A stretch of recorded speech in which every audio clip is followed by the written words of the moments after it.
Assalamualaikum warahmatullahi wabarakatuh. Yang terhormat Bapak Octavian Cahya Dwi Hardin, selaku dosen mata kuliah Perekonomian Indonesia. Saya, Ali Rifaldi Seftian dari kelas MJ419. Saya akan memaparkan hasil analisis mengenai dinamika investasi pada sektor kesehatan di Indonesia pada 5 tahun terakhir. Melalui presentasi ini, kita akan melihat bagaimana sektor kesehatan bertransformasi dari sekedar sektor pelayanan publik menjadi salah satu motor penggerak ekonomi dan ladang investasi strategis yang sangat menjanjikan di tanah air Indonesia. Pertama-tama, mari kita bedah alasan mengapa investor begitu tertarik dengan Indonesia. Setidaknya ada 3 faktor pasar fundamental di sini. Pertama, pasar kita sangat besar dengan belanja kesehatan nasional mencapai lebih dari 560 triliun rupiah per tahun dan diproyeksi melonjak hingga 78 miliar dolar AS pada tahun 2030. Kedua potensi ini ditopang oleh populasi raksasa lebih dari 270 juta jiwa seiring bertumbuhnya kelas menengah. Ketiga, kehadiran BPJS Kesehatan dengan cakupan universal mencapai 98,25% populasi memberikan jaminan pasar yang stabil bagi para penyedia jasa kesehatan dan farmasi. Daya tarik terbesar sektor ini justru lahir dari tantangan struktural kita sendiri. Hingga saat ini, 90% alat kesehatan dan bahan baku obat kita masih impor, menguras devisa negara hingga 150 triliun rupiah setiap tahunnya. Kesenangan impor ini bertransformasi menjadi peluang investasi substitusi impor yang sangat menjanjikan bagi produsen lokal.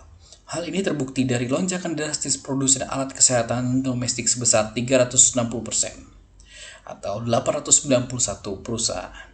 Ditambah luasnya jaringan fisik Vaskes kita dari ribuan rumah sakit hingga puskesmas, kebutuhan akan pasokan alkes dan farmasi domestik akan terus tumbuh berkelanjutan. Pemerintah tidak tinggal diam dan secara aktif menggelar karpet merah bagi investor.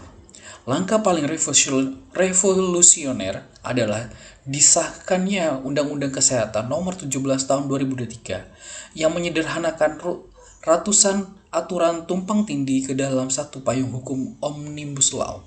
Kemenkes juga meluncurkan 6 pilar transformasi kesehatan sebagai peta jalan investasi bagi investasi yang jelas. Tidak hanya itu, untuk memangkas birokrasi, kini perusahaan izin peralatan medis dipercepat secara drastis hingga bisa selesai dalam waktu 1 kali 24 jam saja melalui sistem OSS.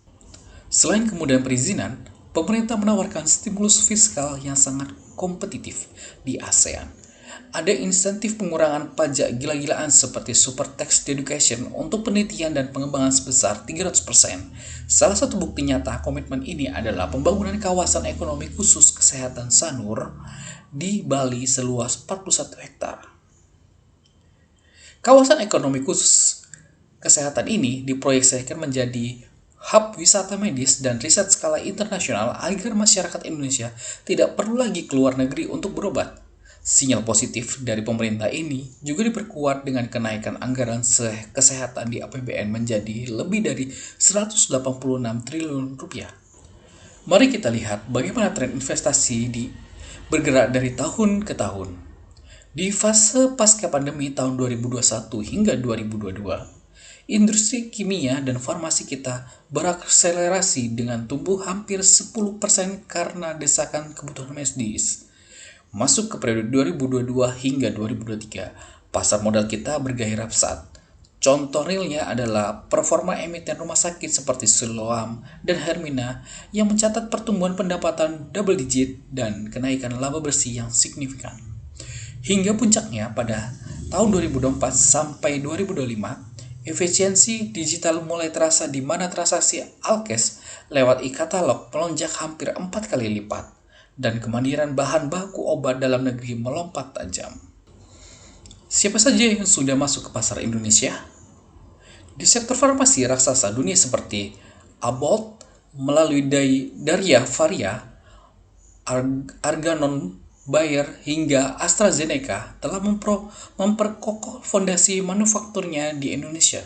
Sementara di sektor layanan medis, grup regional seperti IHH Healthcare Malaysia gencar membangun kemitraan erat di Indonesia, yang tak kalah membanggakan adalah adanya realisasi investasi raksasa senilai 3,62 triliun rupiah untuk membangun pabrik bahan baku farmasi lokal.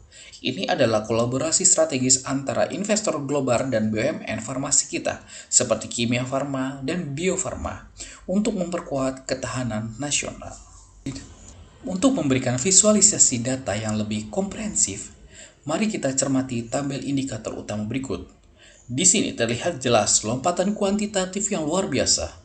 Produsen Alkes kita terus menunjukkan tren meningkat pasca angka 891 di tahun 2021. Lebih jauh, pasar alat kesehatan diproyeksikan hampir berlipat ganda dari 3,5 miliar dolar menjadi 6,5 miliar dolar di tahun 2026 ini.